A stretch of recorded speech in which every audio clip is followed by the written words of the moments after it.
When my wife Carol told me I wouldn't be welcome at her parents' Christmas dinner because I didn't fit their social circle, I smiled, nodded, and started planning. By New Year's Eve, I had exposed every penny of the $195,000 I'd given her over 4 years in front of 200 of Seattle's most prominent families. You won't believe what I discovered along the way. My name is Victor Martinez. I'm 58 years old. And this is how I learned that sometimes the people closest to you are the ones planning to destroy you. It started on a Tuesday evening in our Bellevue home. I was reviewing construction contracts at the kitchen table when Carol walked in, her designer heels clicking against the marble floors I'd paid to install last year. She poured herself a glass of the expensive wine she'd developed a taste for since marrying me and sat across from me with that look she got when she was about to deliver bad news wrapped in fake concern.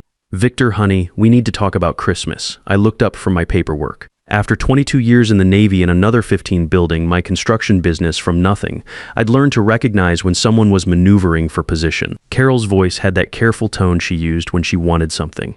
"What about Christmas?" I asked. She took a sip of wine and avoided my eyes. "Well, my parents have invited some very important people this year. The Hendersons from the Yacht Club, Judge Morrison and his wife, the Caldwells from Father's Bank. It's going to be quite formal. I waited in the Navy. We called this softening the target. And frankly, Victor, they're concerned about how you might fit in with their guests." There it was, 4 years of marriage, and we'd finally arrived at the truth. I set down my pen carefully and looked at my wife of 45. Her blonde hair was perfectly styled, her makeup flawless, her outfit probably worth more than most people made in a month. All of it paid for with money I'd earned with my hands while she played house. "What exactly are they concerned about, Carol?" She shifted in her chair. "You know how my family is? They're very traditional, very refined. These people expect a certain level of sophistication, and I don't have that level of sophistication. It's not that you're not sophisticated, it's just different. You tell stories about construction sites and military deployments. You eat with your hands sometimes. You laugh too loudly." I nodded slowly. "I see. And what do you suggest?" Relief flooded her face. She'd expected a fight, and I was being reasonable. "Maybe you could visit Helen for Christmas? Your sister always enjoys seeing you, and this way there won't be any awkwardness." Awkwardness. That's what I was to my wife's family, an embarrassment to be managed. "Of course," I said. "I wouldn't want to make anyone uncomfortable." Carol beamed and reached across to squeeze my hand. "I knew you'd understand. You're so good about these things, Victor. It's one of the things I love about you." One of the things she loved about me was how easily I could be pushed aside when convenient, noted. That night after Carol went to bed, I sat in my home office looking through our financial records. I'd been supporting her lifestyle since we got married, but I'd never actually added up the total. The numbers were staggering. $35,000 for the kitchen renovation because the old one wasn't suitable for entertaining.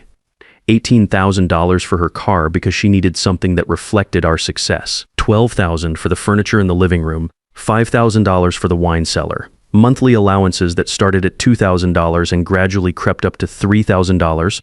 4 years of Christmas gifts to her family that averaged $4,000 per year. I pulled out my calculator and started adding kitchen, car, furniture, wine cellar. The monthly allowances alone came to $120,000 over $48 months. The gifts totaled $16,000. When I added everything up, the total came to $185,000. Nearly $200,000 I'd given to a woman who was now telling me I wasn't good enough to attend a dinner party. I opened my laptop and started doing research. Carol's father, Harvey Sterling, had been an investment banker before retiring to manage the family foundation. Her mother, Patricia, served on the boards of several Seattle charities and spent her time organizing fundraisers for causes that photographed well. The Sterling Foundation, I'd heard about it for years, how important it was, how prestigious. Their annual Christmas gala was apparently the social event of the season for Seattle's old money families. This year, it was scheduled for December 28th at the Four Seasons, with proceeds going to the Children's Hospital. I scrolled through photos from previous years on their website. Carol appeared in several, always perfectly dressed, always smiling beside her parents as they presented oversized checks to grateful hospital administrators. The pictures showed exactly the kind of people who would find a retired Navy engineer from El Paso unsophisticated. My phone buzzed with a text from my sister Helen. "You coming for Christmas dinner making tamales?" I stared at the message for a long time. Helen lived in a modest house in Tacoma, worked as a supervisor at Boeing, and had never once made me feel like I needed to apologize for who I was. Her tamales were better than anything they'd serve at the Sterling family Christmas, and her grandkids actually enjoyed my loud laugh and construction site stories. But first, I had some investigating to do. The next morning, Carol left for her yoga class and lunch with friends. I waited until her car disappeared around the corner, then went to her home office. Carol wasn't particularly careful about computer security. Her laptop password was her maiden name and birthday. Her email revealed more than I'd expected. Months of correspondence with her parents about the Victor problem. Messages to friends about how embarrassing it was to be married to someone so blue-collar. Plans for redecorating the house once we can afford it. But it was the email thread with her divorce attorney that made my blood run cold. As we discussed, Victor has been very generous with marital assets. Given his contributions to house improvements and my parents' foundation, we should be able to claim significant support. The key is timing the filing to maximize retention of assets while minimizing his ability to hide income. I read the message 3 times. Carol hadn't just taken my money, she'd been planning to take everything and then disappear. I copied the relevant emails to a flash drive and closed the laptop. Carol thought she was playing chess while I was playing checkers. She was about to learn that 22 years in the Navy teaches you a few things about strategic planning. I called my old Navy buddy Philip Santos, who'd become a family law attorney after leaving the service. Phil, I need some advice. Victor, good to hear from you. What's going on? I gave him the condensed version. The financial support, the Christmas exclusion, the discovery of the divorce plans. Phil was quiet for a moment. Jesus, Victor, how much money are we talking about? $155,000 over 4 years. And I've got documentation for all of it, gift or loans, never established either way. I just gave her what she said she needed. Do you have any evidence of how she really feels about you? Any documentation of the discrimination? Working on it. Good. In Washington state, emotional abuse and financial manipulation can affect asset division, but you'll need solid evidence. Phil, what if I told you I had an opportunity to expose all of this publicly in front of everyone who matters to her family? I'd say be very careful. But if you have documentation and you stay within legal bounds, sometimes public pressure can motivate people to settle fairly. That afternoon, I made a phone call to the Sterling Foundation. Sterling Foundation, this is Margaret speaking. Hi Margaret, this is Victor Martinez. I'd like to make a donation to your Christmas gala auction. Oh, how wonderful. What did you have in mind? I'd like to sponsor one of the major auction items, something that would require me to speak at the event. Well, our highest sponsorship level is $50,000, and yes, that includes remarks during the auction portion. Perfect. Who do I write the check to? Over the next 2 weeks, I prepared like I was planning a military operation. I organized every bank statement, every receipt, every piece of evidence. I made copies of Carol's emails and text messages. I researched the guest list for the gala and identified the key influencers who would be there. I also started paying closer attention to Carol's daily routine. She had lunch every Tuesday with her friend Barbara, a real estate agent who'd been divorced twice and seemed to enjoy giving advice about men. I made it a point to be near the restaurant where they met, close enough to overhear their conversations. He's just so predictable, Carol was saying as I sat at the bar, hidden behind a newspaper. Victor thinks he's so smart with his little construction business, but he has no idea how the real world works. Are you still planning to file in January? Barbara asked. Of course, my attorney says timing is everything. Right after the holidays when he's feeling generous and guilty about Christmas. We'll clean him out before he knows what hit him. They laughed like they were discussing the weather. I finished my drink and left, adding another piece to the puzzle of my wife's true character. The following week, Carol came home excited about something she'd seen at a boutique, a $3,000 dress that would be perfect for the gala. Victor, honey, I know it's expensive, but this is such an important event for my family. The photographer from Seattle magazine will be there, and you know how these things look in the society pages. I handed her my credit card without hesitation. Of course, you should look your best. She kissed me on the cheek, already planning how she'd explain her husband's sudden generosity to her friends. She had no idea she was buying the dress she'd wear to her own public humiliation. 2 weeks later, I was standing in the grand ballroom of the Four Seasons, wearing my best suit and watching Seattle's elite sip champagne and congratulate themselves on their generosity. Carol looked stunning in her $3,000 red dress. She'd been surprised when I'd told her I'd be attending after all, as a major donor, but her social climbing instincts had overwritten her concern. Victor, darling, I had no idea you were planning this, Patricia Sterling said, air kissing my cheek with the enthusiasm of someone greeting a large check. I like to support good causes, I replied. Harvey Sterling clapped me on the shoulder. Quite generous of you, Victor. Quite generous indeed. The irony was thick enough to cut with a knife. The same people who'd found me too unsophisticated for Christmas dinner were now fawning over me because of my donation. I wondered how they'd feel when they learned exactly where that money had come from.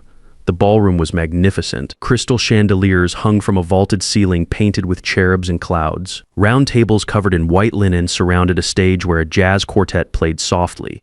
The guest list read like a who's who of Seattle society. Federal judges, bank presidents, tech executives, old families whose names were on hospital wings and university buildings. I recognized several faces from the newspaper's business section. There was Judge Morrison, who Carol's parents had mentioned, looking distinguished in his tuxedo. The Caldwells from Harvey's Bank sat at a table near the front, talking quietly with other couples I assumed were equally important in whatever circles mattered to the Sterling family. Carol moved through the crowd like a fish in water, air-kissing friends, posing for photographers, playing the role of successful businessman's wife with practiced ease. She had no idea that in less than 2 hours, everyone in this room would know exactly what kind of person she really was. The auction began after dinner. I watched from my tables as various items were presented. Wine collections from private cellars, vacation packages to European villas, art pieces donated by local galleries. The bidding was enthusiastic but polite, the kind of restrained competition that demonstrated wealth without appearing vulgar.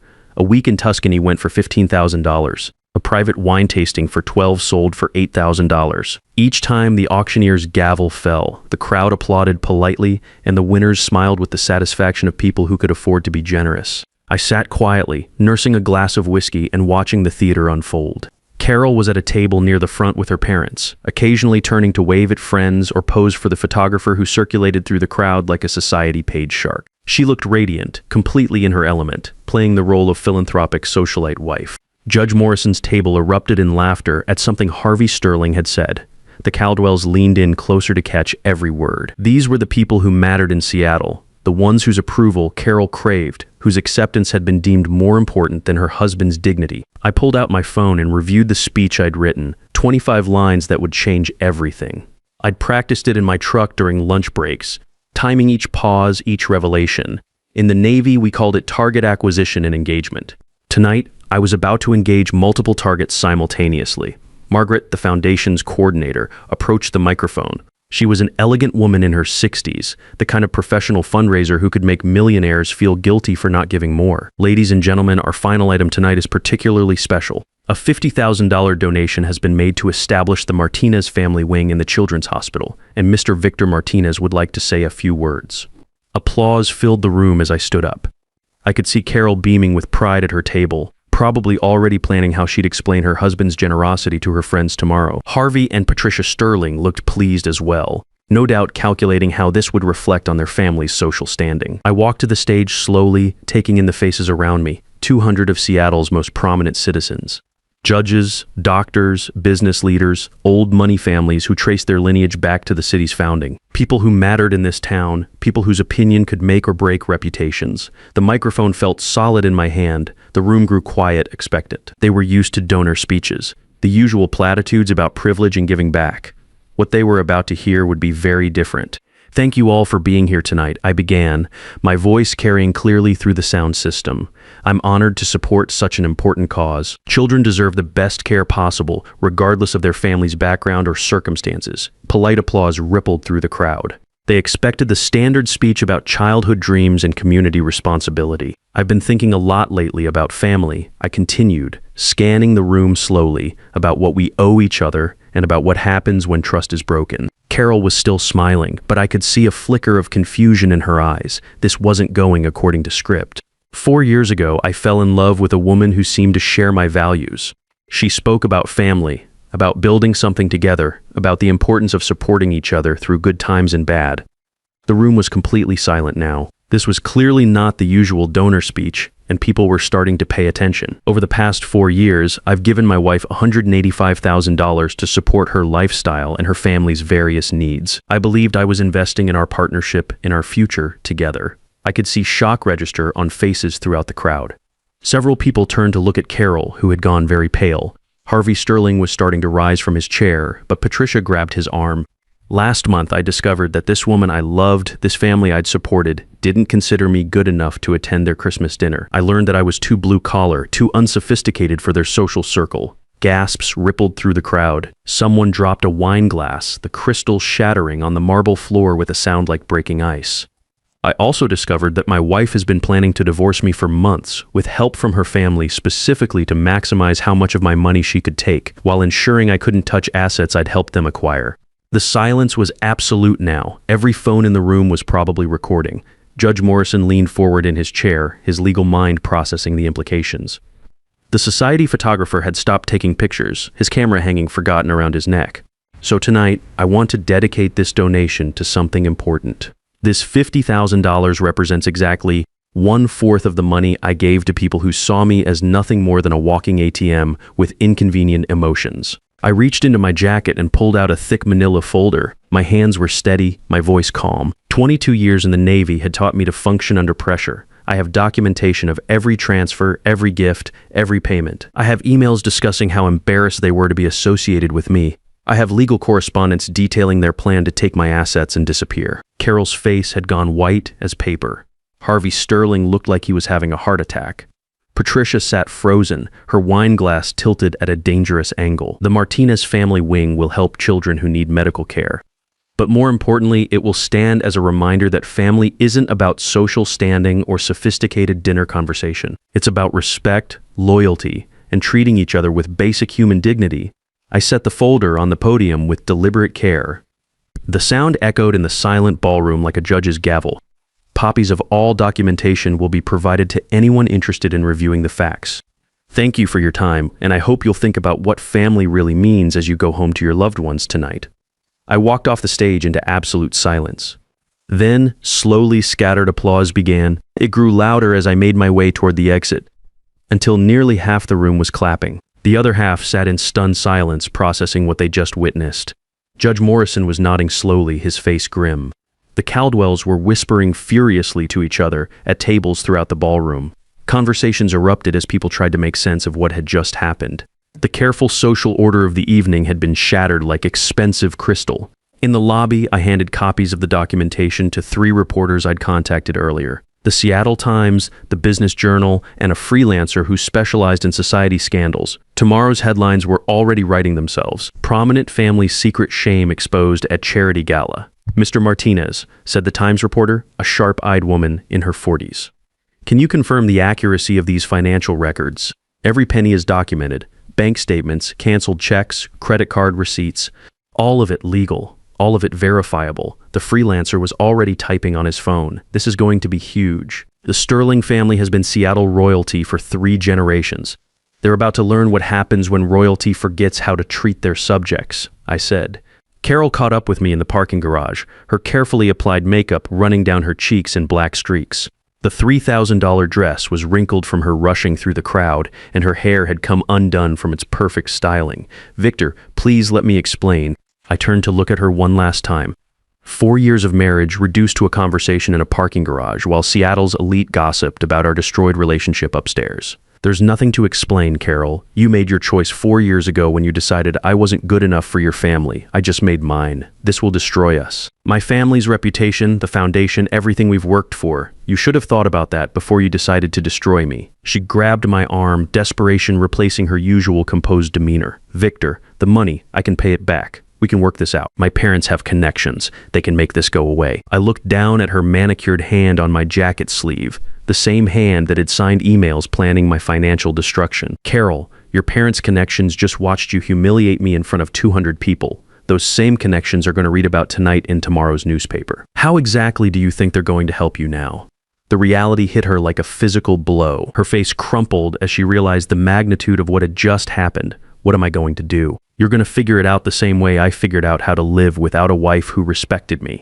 You're going to learn what it's like to earn people's trust instead of buying it." I got in my truck and drove away, leaving her standing in the garage in her expensive dress, probably calculating how much this would cost her in the divorce settlement. In my rearview mirror, I could see her calling someone on her phone, probably her divorce attorney, probably getting very bad news about her prospects. The next morning, I had breakfast with Helen and her grandkids at their kitchen table in Tacoma. The tamales were perfect. The conversation was loud and full of laughter, and nobody once made me feel like I needed to apologize for who I was. "Uncle Victor, Mom says you were on the news," said Tommy, Helen's 12-year-old grandson. "She says you stood up to some mean people." "Something like that," I said, ruffling his hair. Helen looked at me with the kind of pride you can't buy. "I always knew you had it in you. Mom and Dad would be proud. My phone had been ringing all morning. Phil called first, laughing so hard I thought he might hurt himself. "Victor, you magnificent bastard. Carol's attorney called 20 minutes ago. They want to settle immediately. Full asset division, no alimony claims, and they're throwing in an additional $25,000 for emotional distress." 3 other attorneys had called offering to represent me in a class action suit against predatory financial manipulation of older men. Apparently, my story had struck a nerve with men across the city who'd found themselves in similar situations. The Seattle Times ran the story on the front page of the Metro section. Navy veteran exposes wife's financial scheme at charity gala. The article included quotes from several gala attendees who praised my courage in speaking out against elder financial abuse. A reporter from King 5 News wanted to interview me for a segment about protecting seniors from family financial exploitation. The state attorney general's office called to ask if I'd be willing to speak at a conference about elder abuse awareness. But the call that mattered most came from my neighbor's teenage son. "Mr. Martinez, I saw what you did on the news. That was amazing. My dad says you handled it like a real man. He wants to know if you'd come over for dinner Sunday. My mom's making enchiladas, real recognition from real people." That's what I'd been missing. 2 weeks later, I signed the divorce papers in Phil's office. Carol's signature was already there, along with her attorneys. The settlement gave me everything I'd asked for, plus compensation that brought my recovery to $200,000, more than I'd originally given her with interest for the inconvenience of being treated like hired help in my own marriage. The Martinez family wing opened 6 months later. I attended the dedication ceremony, and I've never again been told I don't fit someone's social circle. Turns out when you stop trying to fit in where you're not wanted, you start attracting people who appreciate exactly who you are. Carol moved back in with her parents after the divorce was finalized. I heard through mutual acquaintances that she was working as a real estate agent again, trying to rebuild the reputation she'd thrown away when she forgot that character matters more than social standing. The Sterling Foundation lost several major donors after the gala incident, and Harvey stepped down from the board 6 months later. As for me, I'm doing better than fine. I've got my sister's family, my Navy buddies, and the satisfaction of knowing I stood up for myself when it mattered most. I've also got a new girlfriend, a Boeing engineer named Maria, who thinks my construction stories are fascinating and my laugh is exactly the right volume. Sometimes the best revenge is just showing people who you really are and letting them decide what that's worth. The Sterling family learned that lesson in front of 200 witnesses, and I learned something too. Respect isn't something you buy with monthly payments and expensive gifts. It's something you earn by respecting yourself enough to walk away from people who don't value what you bring to their lives. Never let family exploit your generosity. When love becomes conditional on your wallet, it's time to close the account and find people who value you for who you are, not what you can provide. Sometimes the most powerful move isn't fighting back with anger, but with strategic patience. Document everything. Plan carefully, and let their own actions destroy the reputation they care about more than your feelings.